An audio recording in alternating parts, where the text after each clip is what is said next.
जय हनुमान। जय वीर हनुमान जी की जय।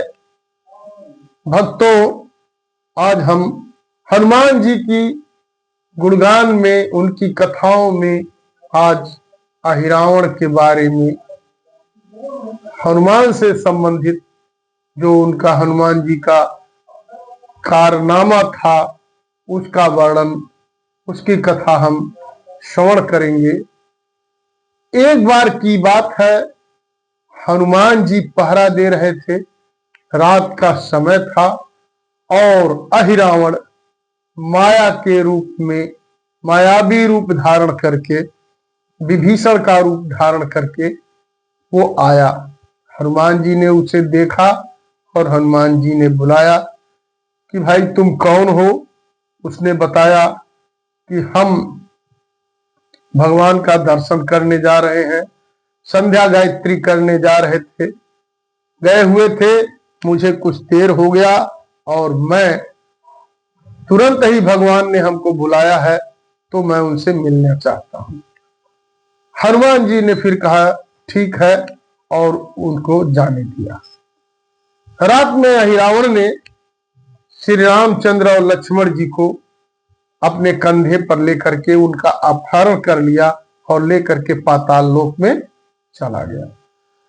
अब भगवान को तो नहीं ले जा सकता है क्योंकि भगवान तो बहुत ही शक्तिशाली है, लेकिन हनुमान जी के पराक्रम का प्रचार प्रसार के लिए, उनके पराक्रम को दिखाने के लिए, उनकी महिमा को प्रकट करने के लिए भगवान साधारण मनुष्यों की तरह से लीला करते हैं। धन्य हो भगवान और उनके भक्त। और आज यही चीज भगवान प्रदर्शित करवाना चाहते हैं कि हनुमान की पराक्रम, हनुमान की शक्ति, उनका पुरुषार्थ कितना है। और चुपचाप अहिरावण के कंधे पर चले गए। जब सुबह हुआ तो दूसरे दिन प्रातः काल सेना में बड़ा कोलाहल मच गया। सुग्रीव, जामवान, विभीषण आदि सबके सब व्याकुल हो गए। तब हनुमान जी ने उन लोगों से इस घटना के बारे में बताया कि रात में ऐसी ऐसी घटना घटी थी।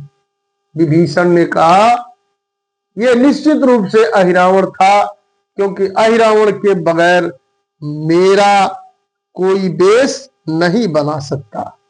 हनुमान ने कहा तो ठीक है, अहिरावण को तो हम जहां भी रहेगा, कितने भी गुप्त स्थान में होगा, मैं उसे उठा लाऊंगा, उसे हम मार करके और राम लक्ष्मण को हम ले आएंगे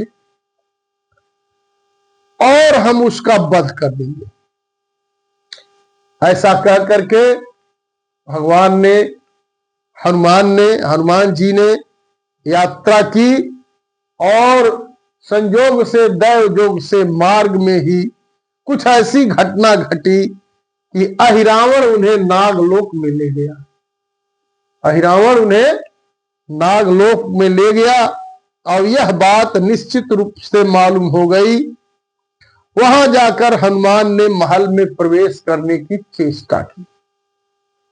अब वहां देखिए, हनुमान ने जब महल में जाने की, प्रवेश करने की चेष्टा की तो वहां मकरध्वज ने उनका रास्ता रोका। इधर अहिरावण ने नागालोक में ये लोग पूजा कर रहे थे जिसमें राम और लक्ष्मण की बलि देने का प्रोग्राम बनाए हुए थे। जब श्री रामचंद्र की खोज में जब वो गए हनुमान जी, तो वहां पे आप समझ लीजिए कि वहां इनको प्रवेश से रोकने के लिए मकरध्वज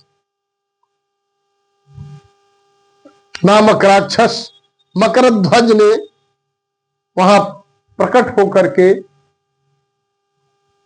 इनका मार्ग रोक लिया। हनुमान जी का मार्ग मकरध्वज ने रोक लिया।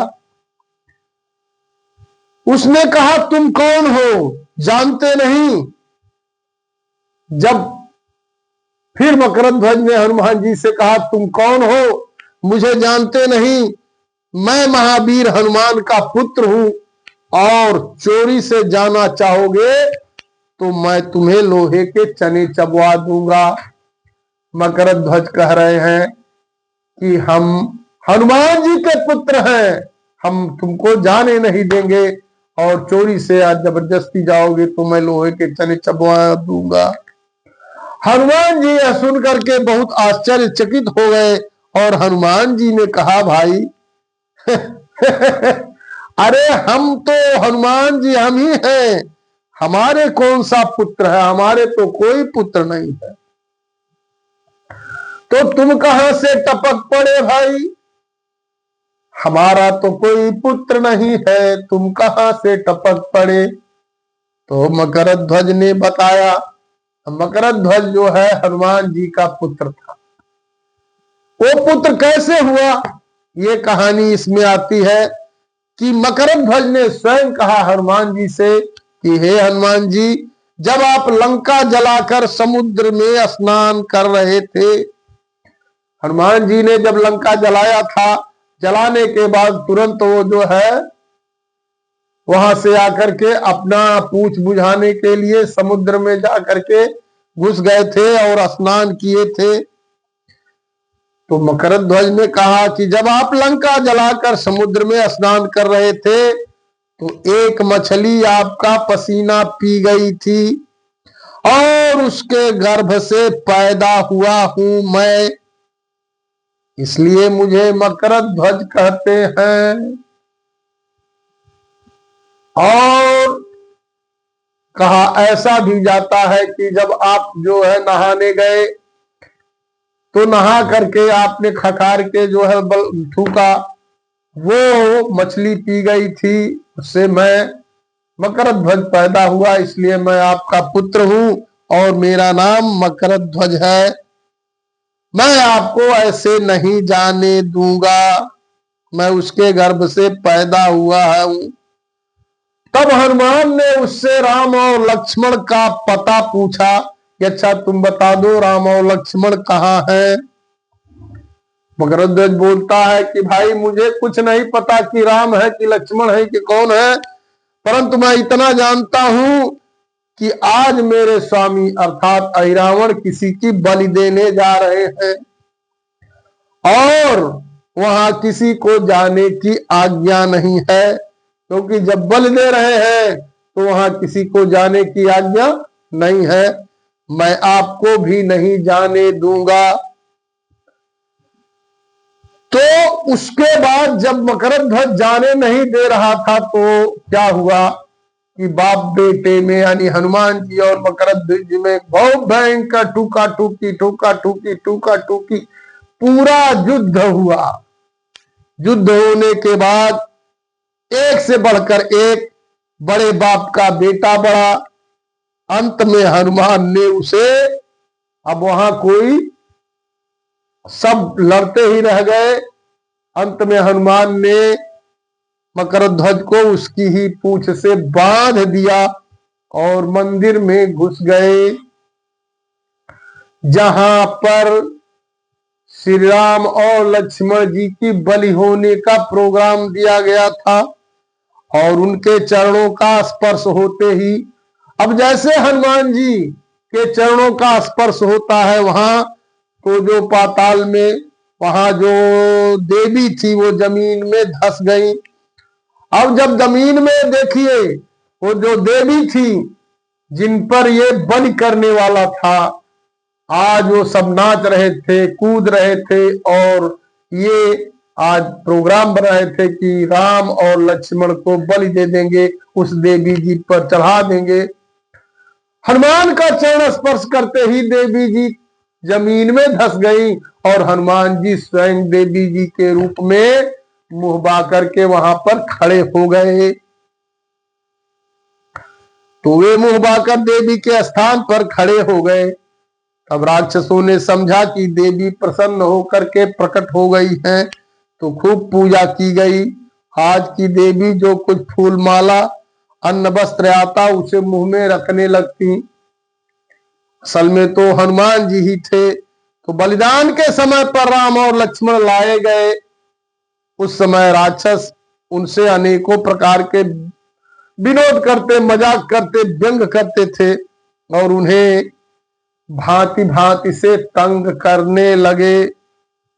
वे चुपचाप सहते, चू तक भी नहीं कहते। अहिरावण ने कहा, अब तुम लोग अपने रक्षक का स्मरण करो। उस समय अहिरावण ने बोला कि तुम लोग, यानी राम और लक्ष्मण से बोला कि तुम लोग अपने रक्षक का स्मरण करो। तो भगवान ने हंसकर कहा, देखो तुम्हारी देवी कहीं तुम्हें ही न खा जाए। वह इन पर तलवार चलाने वाला ही था कि हनुमान ने गर्जना करके भगवान के पास पहुंच गए।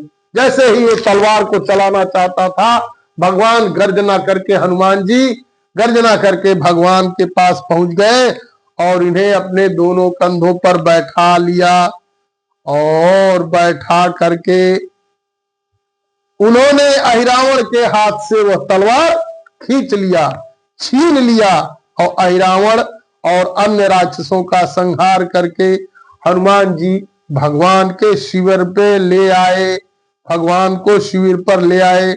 चारों ओर आनंद की ध्वनि और कोलाहल होने लगा। हनुमान के जय जयकार से दिशाएं गूंज उठी। बोलिए श्री हनुमान लला की जय। जय जय श्री महावीर जी की जय। ऐसी कथा का हम लोग श्रवण करें। बोलिए जय श्री हनुमान जी, जय बजरंग बली।